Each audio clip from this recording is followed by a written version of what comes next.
Okay. Hi, Danielle. Hi, how's Thanks it for going? coming in. You found the place okay this week? Yeah, it was a lot easier than last week to get here and find Yeah. parking.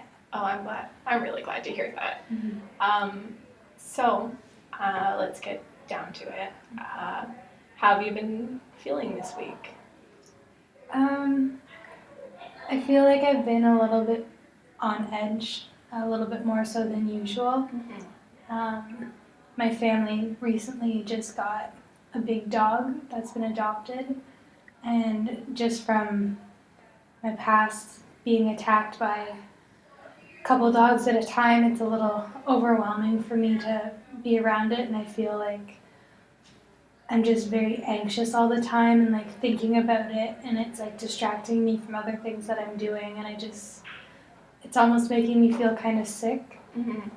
And yeah, I don't know, it's been definitely tough.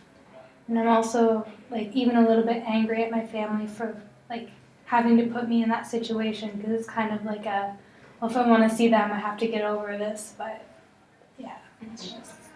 Mm-hmm. So your family getting a dog sounds like it's put you in a really almost confusing, but you understand it a little bit kind of way. But because you understand it, they don't necessarily understand that. Yeah, like And they don't understand how I feel about it because they didn't go through what I went through. Mm-hmm, mm-hmm. It must be hard for you. Yeah, I'm definitely, I don't know, I don't want to feel sick about it. Like, I feel like I don't even want to visit anyone. I don't want to see anyone because I don't want to be put in a situation like it's just difficult because if I'm walking down the street, I know that like it's gonna happen, but I just don't really know how to cope right now. Mm-hmm. Yeah. I know last week we were talking about when you got attacked by that dog, and it's just making a lot of sense to me as to why your family getting a dog or anytime you see a dog would make you feel this way. Yeah. Yeah. It just like even on the streets, like I want to run away. Mm-hmm. Like even if I see the dog like a block away, like I avoid it. I won't go near it. I like even just thinking about it or like saying it is making me just so anxious and yeah, it's. Mm-hmm.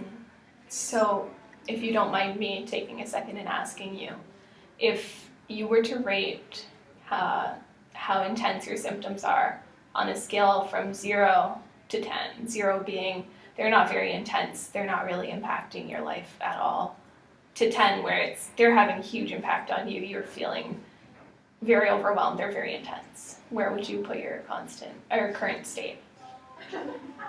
Like right now I'm probably at like a 7, but when I'm near one, it's like a 9, 9.5. Like it just my heart beats so fast, and I don't. Yeah. Mm-hmm. Oh wow! So you're experiencing a lot of distress, Mm-hmm. not just in general, but when you come into contact with a dog. Yeah, it just gets worse when I'm in contact, but in general, like when I'm thinking about it, and now I feel like I'm thinking about it all the time with my family, like it's just causing me so much anxiety. Mm-hmm. Okay. So this anxiety has gotten a lot worse, and because you live with your family, right? Mm-hmm. So you're constantly in this house with the dog, and now you're feeling withdrawn and a little bit, I get the sense that you're a little bit sad about them getting a dog because you can't kind of spend as much time around your family as you'd like to. Yeah, I feel like they almost don't respect me because they went forward and did this, and yeah, like I very much have to like keep to myself now because I don't want to face it. Like I can't face it. Mm-hmm. Mm-hmm. So by the sounds of it, I think that you're trying to say that being able to face dogs is something. Yeah, I mean like even just the other day on the news, I heard about like 2 children who got attacked by a dog that their family just brought home, and like the fact that people can still be okay with that, it just doesn't seem right. Like you don't know what's going to happen. It's so unpredictable. With other clients I've been working with who have experienced trauma, such as being attacked by a dog, after their trauma, they find they pay attention to a lot of dog-related stimuli in their environments, and this is just because they're just hyper-vigilant. They're just super sensitive and aware of these potential threats. That's normal. So if you're concerned about that at all, there's no reason to be. It's someone who's gone through a trauma as you have. It's completely normal. Danielle, I'm wondering if it would be helpful for you to understand a little bit more about why you're experiencing these symptoms in the characteristic way that you are experiencing them. So why, when you see a dog, why you start to get these intense feelings. Would it be helpful for you to maybe gain more knowledge about what's happening when this is going on? Yeah, I feel like maybe trying to understand like why I think about it so much and why it makes me like feel like you said, my symptoms, the way that I'm feeling might be helpful. Okay, so before I go ahead, it would be all right with you if we kind of spend some time talking about that today? Okay, alrighty. So I'm going to use a whiteboard just to kind of give you some visuals about the things that we're talking about. Okay. And before we get started, there's 2 really important things that I want you to take away from this about what I'm about to talk about. The first thing is that the symptoms that you're experiencing from your trauma, they're normal. They're a normal response to an abnormal event.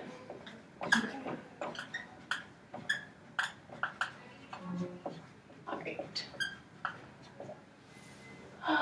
Response. Okay. So your symptoms, completely normal for someone who's being attacked by a dog. The abnormal event was the dog attack. They don't happen every day. So the other thing I want you to take away is that the brain chemistry and structures and all the functions that are happening that I'm about to talk about, they're not permanent. They're not permanent. Not permanent. Okie dokie. So those are the 2 things that I want you to keep in mind as we're kind of working through this. Okay. Alrighty? So first, what I want to talk about is a system in the brain called the limbic system. Okay? So the limbic system, it's responsible for detecting threats in your environment and responding to them appropriately. So you don't want to walk around and see things that could hurt you and not be able to respond. That's what the limbic system does for you. Okay. So if you think about it, when you're walking around in your environment, you could come up to any given threat. So say you're hiking one day in the forest, and up ahead you see a bear in your path. What your limbic system's going to do is it's going to say, hey, Danielle, there's a bear right there. What are you going to do? How are you going to get rid of this threat? Because that bear can hurt you. So what the limbic system does is it gets you into this mode of responding to threats and gets you to respond in a characteristic way known as the fight, fight, freeze response. Okay? So you can remember it by the 3 F's. You coming up to this bear, right? What's the first F? The first F is fight. So to fight the bear and deal with the threat, you could do something like, hey, bear, come here. And, I don't know, use a stick and kind of get it away from you, get the danger gone by fighting it. That's the first way your limbic system can respond. The second way is the flight response. So the flight response is something like this. It says, hey, oh, there's a bear. I better, it looks dangerous, I'm going to run away because that's what's going to make me safe right now. Fighting will make you safe. Running away will also make you safe from that same threat. So that's the second way the limbic system can respond. And the third way is freeze. Now, I chose a bear example for a reason, because the freeze response is somewhat a little bit harder to explain with a lot of regular examples. So to understand why freezing, when you see a threat in your environment, how that might be adaptive, is something like playing dead. When you see a bear, it's saying, you know what? I don't know what to do right now. I'm just going to stay here and wait and see if the danger goes away. I'm going to wait and see if the bear goes away. That's how I'm going to stay safe. So the limbic system responds to the threats by fighting, flighting, or freezing. Okay. Okie dokie. So these are normal responses to threats in your environment. And they also kind of make you feel like you're alert. So, in a lot of times, the trauma that you've experienced, a trauma that anybody experiences, makes someone feel like they're constantly alert.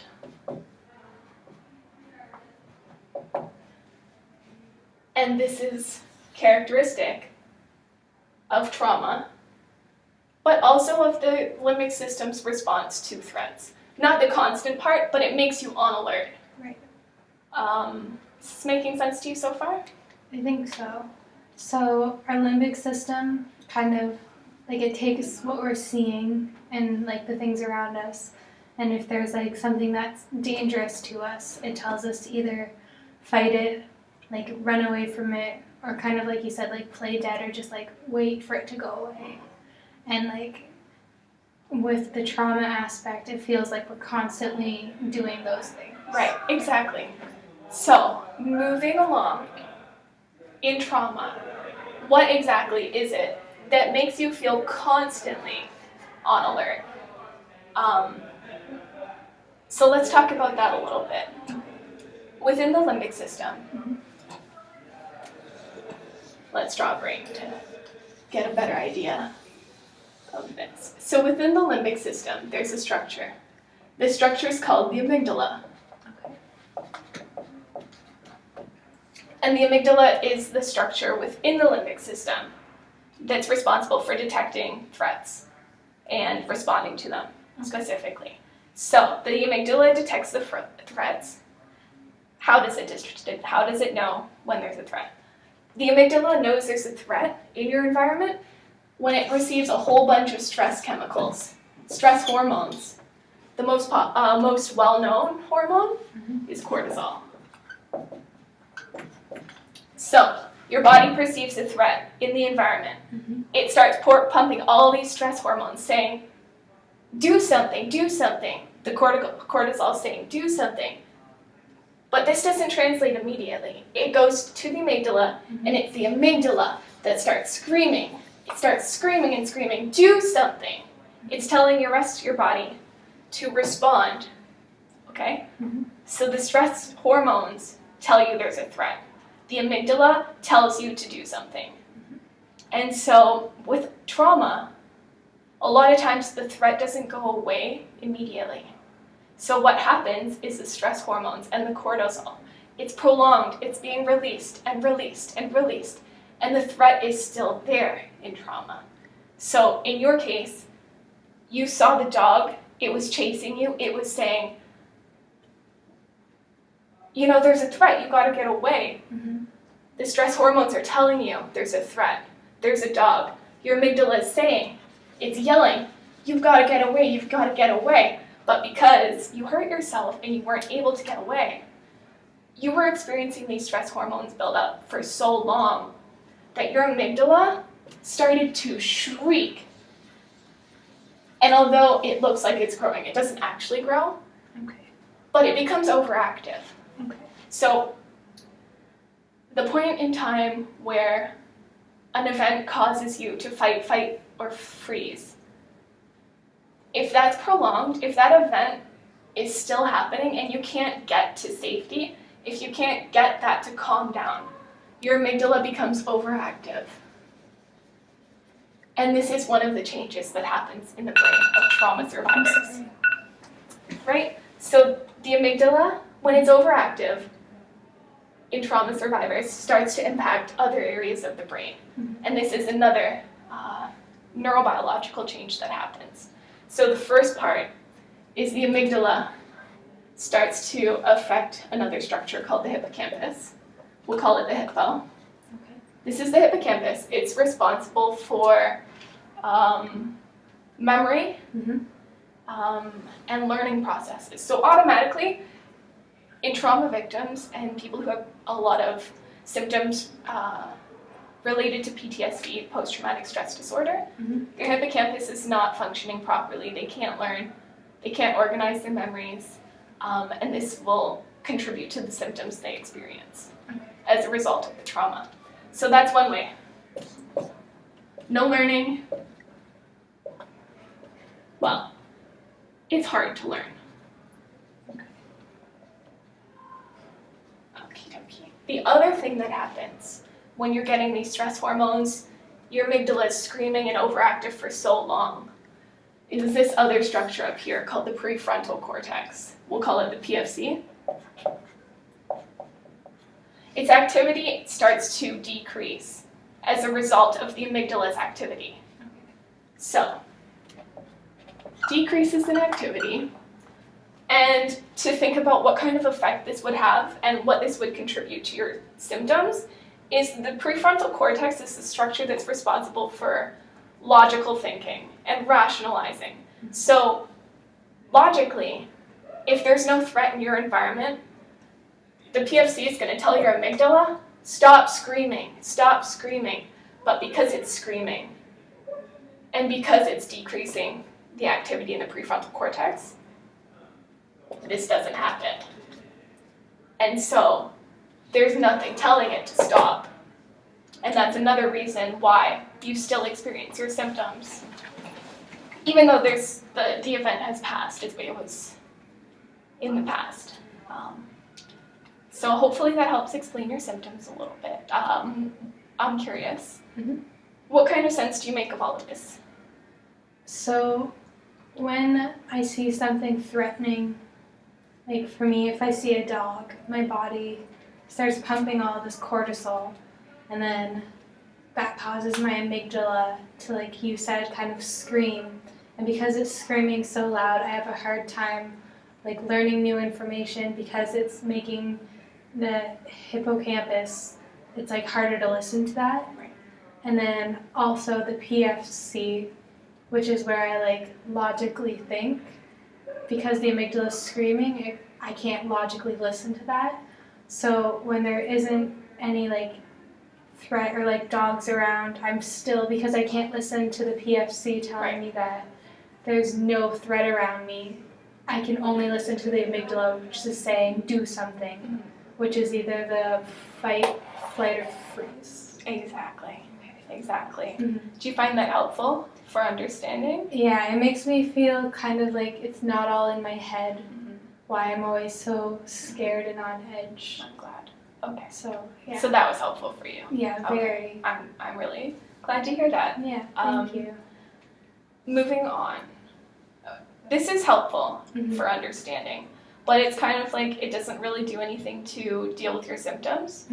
So I was hoping that we could move on and kind of talk a little bit about things that you could do to deal with your symptoms when you start feeling them in the moment. Is that something that you'd be interested in? I think so. All right. So, moving along, a lot of times in trauma survivors, they have a lot of issues. They have a lot of trouble dealing with their symptoms that they experience, even though there's no threat anymore. Okay.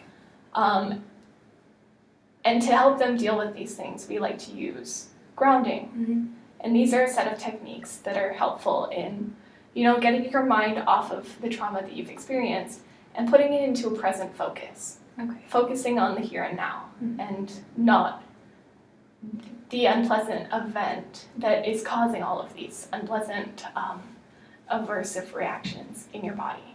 Okay. So first, there's 3 types of grounding. There's mental grounding, physical grounding, and soothing grounding. And there's certain techniques that are used in each category. Okay. So, which would you like to start with? Maybe mental. Mental grounding? Sure. Okay. So the set of techniques in mental grounding, basically you use them by bringing them into your mind. They're mental activities that you can use to bring yourself into the present. Okay. One of the more popular ones is spelling things backwards. Okay. Other people like to, count backwards. Okay. One of my favorite ones is getting the client to kind of look around the room and describe it to me. Okay. So if you look around this room, can you tell me a couple of the things that you notice about it? It's kind of a smaller room. There's a window with its blinds down. There's a whiteboard, lots of chairs, and it's very bright. Mm-hmm. Yeah. Okay. Do you find that might be something that would be helpful to bring you into the present if you're experiencing symptoms? Yeah, I feel like it could be good to maybe just tell myself that I'm okay. I'm not in the same place that I was when the trauma happened. That I can describe at home and know that I'm in a safer place. That's a great thing. That's good to know. That's kind of the whole point of grounding. Okay. So it's great that you can kind of recognize that. Okay. Moving on. So that's mental grounding. Those are some techniques. Okay. Physical grounding is similar in the sense that it also brings you into the present, but it gets you to do so by engaging your body in activities that kind of are effective in bringing your mind back from what you're thinking about. Okay. So examples of physical grounding are things like, jumping up and down 10 times. Okay. You could also, we'll try this one. What I want you to do is put your feet flat on the floor, and kind of just dig your heels in. Okay. And I want you to focus on what it feels like to feel your heels pushed into the floor. Okay. Notice on that sensation. So that, for a lot of people who experience a lot of the symptoms of PTSD, is helpful in relieving them of the distress they're feeling in the moment by bringing them back to the present. Yes. So another one that you can do, a lot of people like to do, is use stress balls. Okay. And that also, you just focus on the physical sensations and how your body's feeling. Okay. And just taking note of that. The last type of grounding is called soothing grounding. And soothing grounding works by recalling things that are unique and important to you and focusing on those. So a lot of people will get triggered. They'll be having the response that they're really in a lot of distress because they're experiencing symptoms. And so what soothing grounding does, it gets them to focus on something important to them to get them out of what they're thinking about. So for a lot of people, this is keeping photos handy in your wallet, on your smartphone. And every time you get triggered, you scroll through, and you remember that you're okay. So that's one thing you can do. Another thing that you can do is, spend time.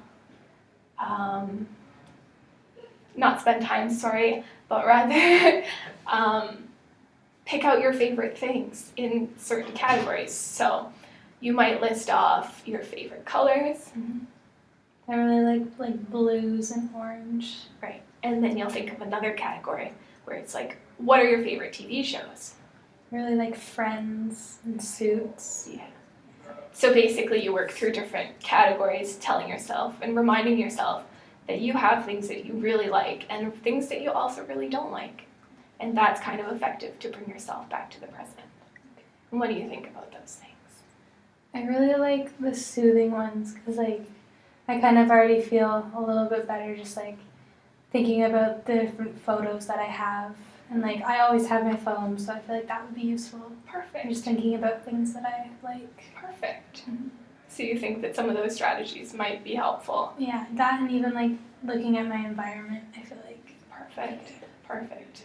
So hopefully, even though time's about up today, hopefully you can use some of these techniques in the coming week. Mm-hmm. And when we speak next week, maybe we can kind of go over how those went for you. Yeah. Would that work for you? Yeah, I think I could do that and see how they help. Okay.